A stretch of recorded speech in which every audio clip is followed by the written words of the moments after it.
Hello, everyone. It's been a while. Good to be back. And Stefon Diggs had some news today. 5 years, $72 million contract with $40 million in guarantees. So I guess then there were two with Barr and Waynes.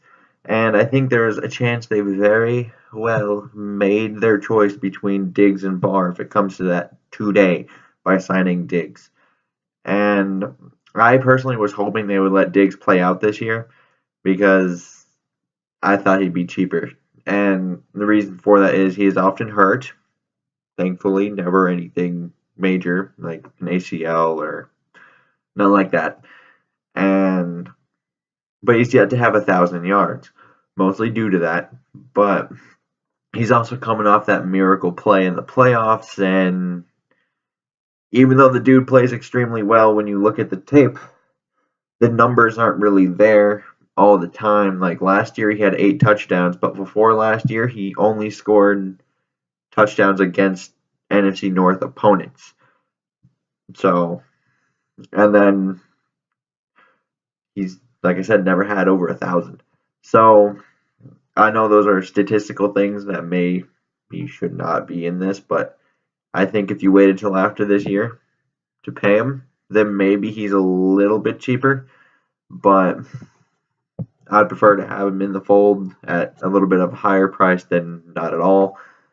And however, this does present a different problem, which is we still need a team for next year. And that means salary cap stuff. And here are some players that I kind of thought they maybe should. Well, 4 players that I think they should maybe approach about a potential pay cut. The first one is Kyle Rudolph, and I know people liked Kyle.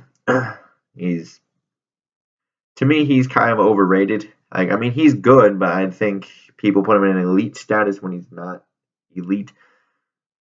Like, I think he's solid, basically, and he's there to make $7.625 million in cap next season. So keep in mind, these extensions don't affect this season. It's all next season because they play out this year on their normal contract usually, and then it starts up next year. So these are all things for next year. So Kyle Rudolph has a $7.625 million cap hit next year. No dead money. That means if they approach him about a pay cut, he refuses about said pay cut. They can cut him, save $7.625 million. Not bad. So if he wants to stay, he takes the pay cut or they reconstruct the contract.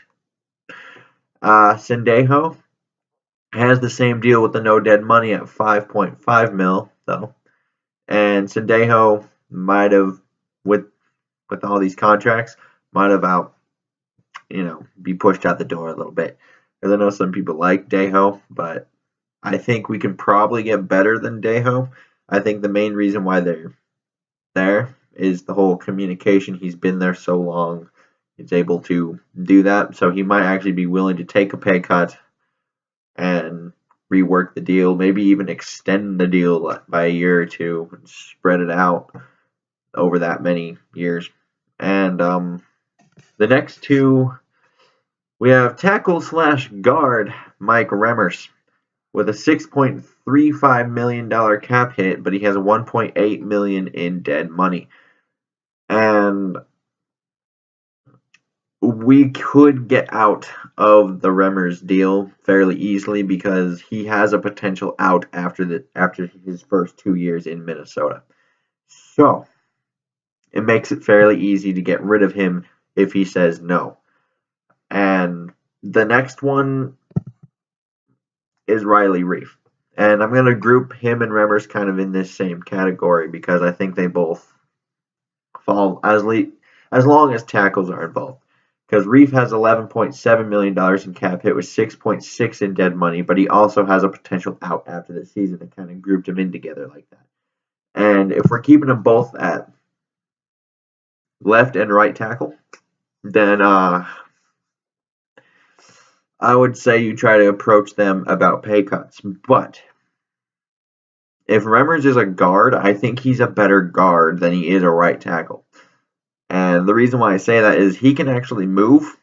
He's very good on the move, and he can really move people. Now, he has some pass block deficiencies, which you might be able to hide with him on the inside. So I think him as a guard works better. And so maybe it makes it a little bit easier if you can just approach one about a pay cut, and if he says no, you can get rid of him then, potentially, in Riley Reef, because Riley Reef is average, and you can replace average very easily. Even, hopefully they would have O'Neal up to speed after what is looking like to be a year of, nope, we're going to redshirt you, and looks like Rashad Hill is going to be that guy. But it's easier to replace average than it is a guy like Remmers as a guard, to me, who is going to be above average. So maybe you would just get rid of one of the two in that case. I know some people will disagree with me on the Mike Remmers being a guard thing, but I think they also think he's a guard at this point. But that's all I have for you guys today. I would love to know what you guys think down in the comment section below. And until next time, I bid you adieu.